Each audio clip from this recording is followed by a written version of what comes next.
A couple of years ago, I went on a solo hike on a trail I had already done a few times before. It wasn't anything extreme, just a moderately long route through a forested area with some elevation and a viewpoint near the top. I liked it because it felt predictable, and after doing it a few times, you stop thinking about it as something that can go wrong. That day started like any other. The weather was decent, maybe a little cooler than usual, and the ground was still slightly damp from rain the night before.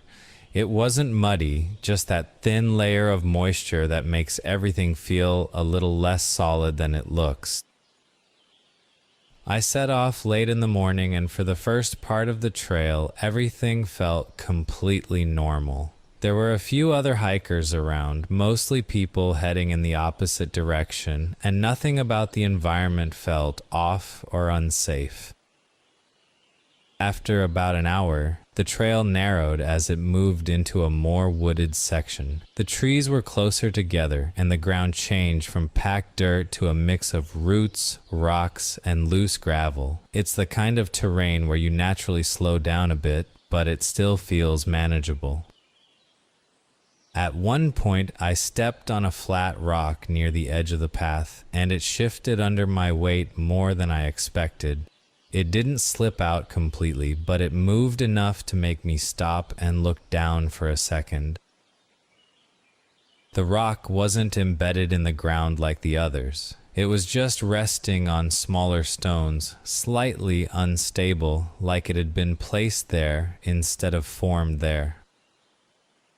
I stepped off it and kept going, and I remember thinking I should probably pay a little more attention to where I was stepping. But after a few minutes, I fell back into the same rhythm, looking ahead instead of down, letting muscle memory take over. As the trail climbed higher, the slope on one side became steeper. It wasn't a sheer drop, but it was enough that if you slipped badly, you wouldn't just fall and stop, you'd keep going for a while. There was still enough room on the trail to walk safely, as long as you stayed centered, and that's what I was doing without really thinking about it. Eventually, I reached a section where the path curved along the hillside. The ground there looked dry at first glance, but when I stepped onto it, I could feel a thin layer of loose gravel over harder dirt underneath. It shifted slightly under my shoe, not enough to make me slip, but enough to register. I adjusted my footing and kept going, but I didn't slow down as much as I probably should have.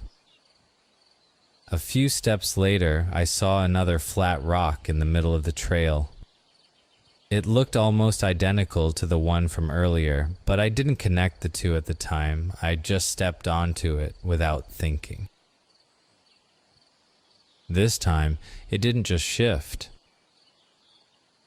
It rolled slightly forward, and my foot went with it, which threw my balance off immediately. My other foot came down on the loose gravel beside the path, and that's when things started to line up in a way I didn't expect. The gravel slid under my weight, and I felt my footing disappear almost instantly. I tried to correct it by shifting my weight back toward the trail, but there wasn't enough grip to push off from.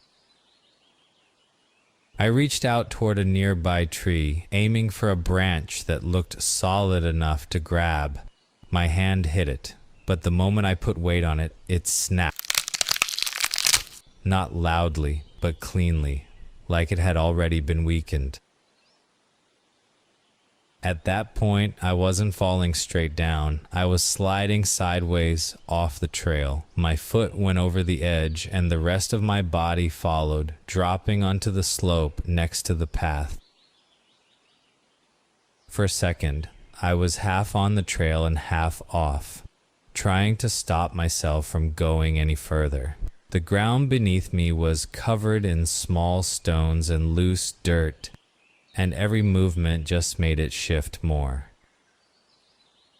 I tried to dig my heel into the ground to stop the slide, but it didn't hold, and I moved another foot down the slope before I could react again. Then another. Each time I tried to stop, the surface gave way just enough to keep me moving, and it became clear pretty quickly that I wasn't in full control anymore. I reached out again, this time grabbing a thicker branch that was closer to the ground. It bent under my weight, but it didn't break immediately, and that was just enough to slow me down. My other hand pressed against the slope, trying to find something solid, but everything I touched either shifted or crumbled slightly. For a few seconds, it felt like I was stuck between stopping and continuing to slide, like it could go either way depending on one small change. The branch I was holding creaked under the tension, and I could feel the bark starting to give under my grip. I had to be careful not to pull too hard, because if it snapped, I knew I'd lose the only thing slowing me down. I shifted my weight carefully, trying to move upward instead of downward, and after a few seconds, I managed to get one foot back onto a slightly more stable patch of ground. From there, I pushed upward, using the branch just enough to steady myself without forcing it, and slowly worked my way back onto the trail. Once I was back on solid ground, I stepped away from the edge and just stood there for a moment, looking down at the slope I had almost gone down. It wasn't a straight drop, but it was steep enough that if I had fully fallen, I wouldn't have stopped right away. There were rocks further down, tree trunks, uneven ground, all the things that turn a simple fall into something a lot worse. I sat down for a minute, more to steady myself than anything else, and that's when I started replaying it in my head. It hadn't been one big mistake. It was a series of small things that didn't seem important at the time. The slightly damp ground from the night before, which made the gravel less stable than it looked. The first loose rock I noticed, but didn't really take seriously. The second one I stepped on without thinking. The branch that looked solid but wasn't strong enough to hold my weight. Each of those things on their own wouldn't have caused a problem, and that's probably why I didn't react to any of them the way I should have. But together, they created a situation where everything failed at the same time, and once it started, there wasn't much I could do to stop it. If that branch had snapped completely when I grabbed it, I would have kept sliding. If I had been a step closer to the edge when the rock rolled, I might not have had anything to grab at all. If the ground had been just a little wetter, I probably wouldn't have been able to get back up. None of those things felt extreme on their own, and that's what made it so easy to ignore them in the moment. I stayed there for a while before continuing, and when I did, I paid a lot more attention to every step I took.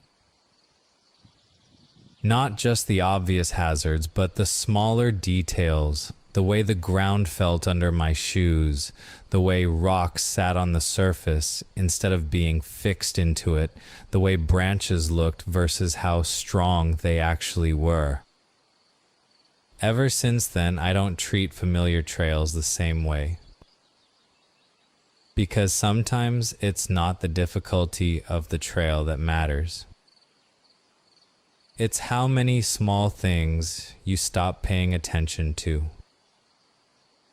right before they all line up at once.